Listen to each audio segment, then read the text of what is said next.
Hello, Assalamualaikum kelas dan selamat pagi. Kita dah masuk hari yang ke-8. Hari ke-8 dalam RMO, Restriction Movement Order ataupun Perintah Kawalan Pergerakan. I know it's a bit sucks lah kalau kita tengok macam kita boring sikit, kita nak buat something else yang bosan. Kita akan buat sesuatu bila kita bosan dan sebagainya, tapi kita unable to do so. Jadi kita baikkan baca buku lah, baca buku, tiba ilmu. Google is actually a place for you to find a lot of like new knowledge. Okay, jadi semua dah makan, semua dah ready. Hari ini kita akan sambung balik tentang persamaan kinematik dua dimensi. Jadi kita akan try tengok apa yang rentetan daripada kinematik satu dimensi hari itu. Satu dimensi cuma satu je, iaitu biasanya horizontal ataupun vertical. Okay, kita tak buat dua-dua sekali. Tapi dalam kes ni, kita akan melalui kinematik dua dimensi, iaitu kita akan bercakap tentang pelancar ataupun projectile. Projectile ni dia adalah kalau kita baling bola daripada tingkat atas, kita macam tolak macam tu. So instead of kita drop the ball macam tu, kita tolak, dia akan membentuk sesuatu di mana kita akan bincang selepas ni. Dan kalau kita tengok, kita ada meriam dekat sini, dan meriam ni kalau kita tengok dia tembak, pum. Okey, dia tembak daripada daripada cliff ni, okey, daripada tepi bukit ni semua ni, yang kat bawah tu ada laut. And kalau kita imagine, bayangkan tanpa gravity. Okey, maksud cikgu tanpa gravity ni, okey, meriam stay kat situ, dia tak terapung anything like that. Katakanlah meriam tu dia dah kita anchor, kita dah ikat dekat tapak dia dekat tanah. Alright, so kita cuba imagine apa yang akan berlaku bila dia melepas keluar bola yang ada dekat keluar daripada muncung meriam tersebut. So apa yang akan berlaku? Dia akan jadi macam tu. Okay, so iaitu dia akan straight je. Okay, straight, sebab ini berdasarkan law Newton's first law, iaitu kalau kita tengok Newton, hukum Newton yang pertama, dia kata bahawa kalau kita tembak, benda tu dia tidak akan berubah, melainkan ada external force acted upon it, ataupun ada daya luaran yang bertindak ke atasnya. Iaitu dalam kes ni kita tak ada gravity, jadi dia akan cuma bergerak ke depan je, sebab daripada belakang dia ada explosion, dan explosion tu letupan tersebut menolak keluar bola ataupun peluru daripada meriam tersebut, daripada muncung mulut meriam tersebut lah, dan kita nampak benda tu akan straight saja. Okay, dia akan lurus je, dia punya pathway ataupun dia punya, kita panggil sebagai laluan yang dilalui oleh peluru tersebut. Okay, so kalau dengan gravity, iaitu dalam dunia kita secara normalnya dia akan bertindak bagaimana? Okay, dia akan bertindak maybe naik ke atas dan sebagainya ke, ataupun bagaimana? Okay, kita boleh pause kalau kita berikan masa kita untuk berfikir tentang laluan yang dilalui oleh peluru secara normal. Okay, boleh pause video kalau nak fikir dan sebagainya. Seterusnya kita tengok, okay, itu adalah pathway yang tanpa gravity, dan apa yang akan berlaku? 1, 2, 3, 4 dan 5 dan 6. Jadi apa yang akan berlaku? Peluru tersebut akan membentuk satu bentuk yang biasanya kita guna pakai dalam matematik juga, iaitu parabolik.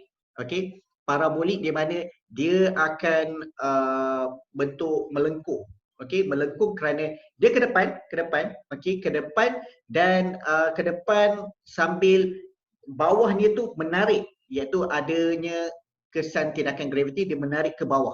Dia menarik ke bawah, jadi stage by stage, macam kalau kita tengok tadi, stage by stage, dia starting, bawa ke bawah, and dia poof, masuk ke dalam laut. Yang ni yang dikatakan sebagai projectile motion ataupun gerakan pelancar, iaitu kita nak tengok apa efek dia kalau kita buang daripada bukit ke dasar kaki bukit ataupun di cerun-cerun dan sebagainya. Okay. So the next one, kalau kita nak tengok apa yang kita boleh pelajari daripada pergerakan pelancar tadi atau projectile motion tadi. So kalau kita buang bola ke bawah macam tu, at first dia akan nampak dekat dia. Macam kalau kita pakai stroboscope ataupun kita tengok dia punya uh, gerakan tu dalam slow mo, kita snap foto pak pak pak pak pak. Dan kalau kita tengok dekat yang Meriam ni dia mula-mula dia dah peluru dia tu bergerak sikit je.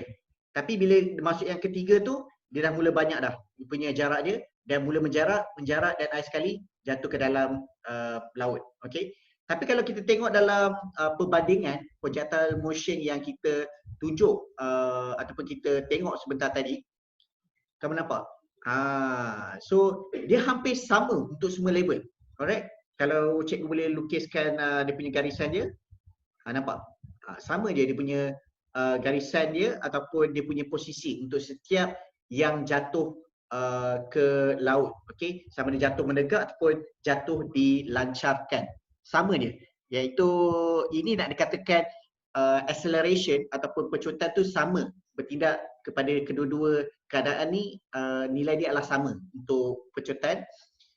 Dan seterusnya, biasanya komponen yang akan terlibat dalam pengiraan bagi pelancar ni adalah gerakan melintang ni. Kalau kita tengok daya tiada, okey, pecutan tiada, hal laju sama. So sebab tu ini kepentingan kita belajar tentang vektor tu. Sebab bila benda tu ke bawah ataupun kalau kita tengok ada macam ada garisan apa macam melengkung tu.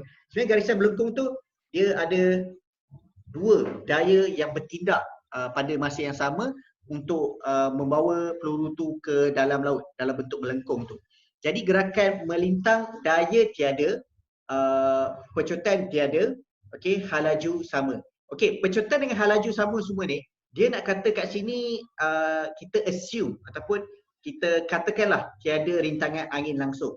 Kalau ada rintangan angin, maksudnya dia punya curve dia tu akan menjadi lebih pendek. So kalau dia boleh pergi jauh tanpa rintangan angin, tapi kalau ada rintangan angin, dia akan landing lebih dekat lagi dengan kaki bukit. Sama ada kaki bukit ataupun di tingkat bawah dalam sebuah bangunan dan sebagainya lah.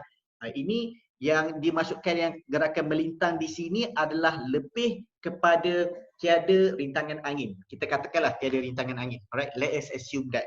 Dan seterusnya kita ada juga gerakan menegak, iaitu gerakan menegak kat sini kita ada kita ada daya yang gerakan menegak iaitu gravitational force, daya graviti untuk membawa bola tu ke bawah, dan pecutan. Okey, pecutan A bersama dengan G ataupun G itu adalah 9.8 meter per saat.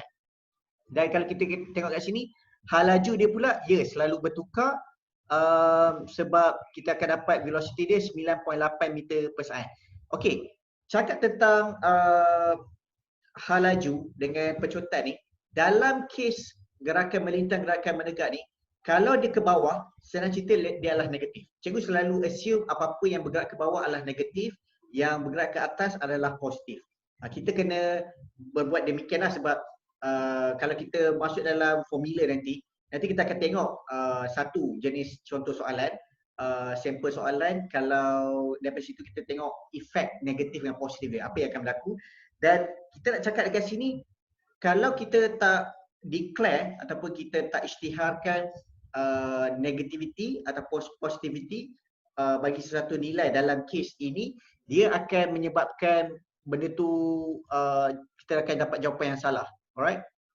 Dan kalau ada orang cakap, cikgu boleh tak saya cakap ke bawah tu positif, ke atas tu negatif? Itu tu pilihan pada kamulah. Biasanya kita cuba ikut jalan yang selamat, yang bawah tu negatif, yang atas tu adalah positif. And kita akan tahu untuk dalam beberapa sampel soalan yang maybe cikgu akan tambah lagi soalan, kita akan discuss purely on soalan saja. Kalau siapa nak belajar nota boleh kembali balik dalam video ni. Dan jangan lupa kelas ikuti channel cikgu ni untuk lebih banyak lagi perkongsian tentang physics, khususnya untuk level A level ataupun STPM ke untuk matriculation, asasi dan sebagainya. Okay, biasanya untuk pre-uni lah. Cikgu juga akan cuba buat kiranya level-level yang lain. So kita tengoklah apa yang akan berlaku. So kita ada dua komponen. Baru muncul kat situ. Komponen dia adalah melintang dan menegak, horizontal and vertical component. Okay. So boleh ubah atau kuantiti, kita ulang tayang daripada kinematik satu dimensi. di sasaran displacement M atau kilometer, kena tengok soalan jika perlu ditukar ke unit lain. So last time cikgu tak tekankan pasal unit. Sebenarnya cikgu kena tekankan tentang unit, bahawa unit tu penting. Kalau salah unit, salah jawapan kita.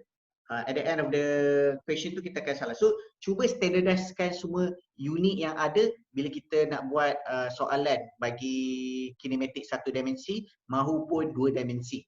Okay, kita tengok T bersama dengan masa times saat. Kena tengok juga soalan jika perlu ditukar ke unit lain, maybe saat jadi minit ke jam dan sebagainya. Biasanya saat lah, dia tak berapa sangat tukar lah. Maybe kalau nak tukar pun kepada minit. So dia tak melampau lah dia punya penukaran unit dia. Seterusnya kita ada VF, halaju akhir, halaju awal dan pecotan. Okay. So okay, kelas ini like red alert. Okay, like jangan lupa unit selepas tulis jawapan. Jangan cuba. Alright.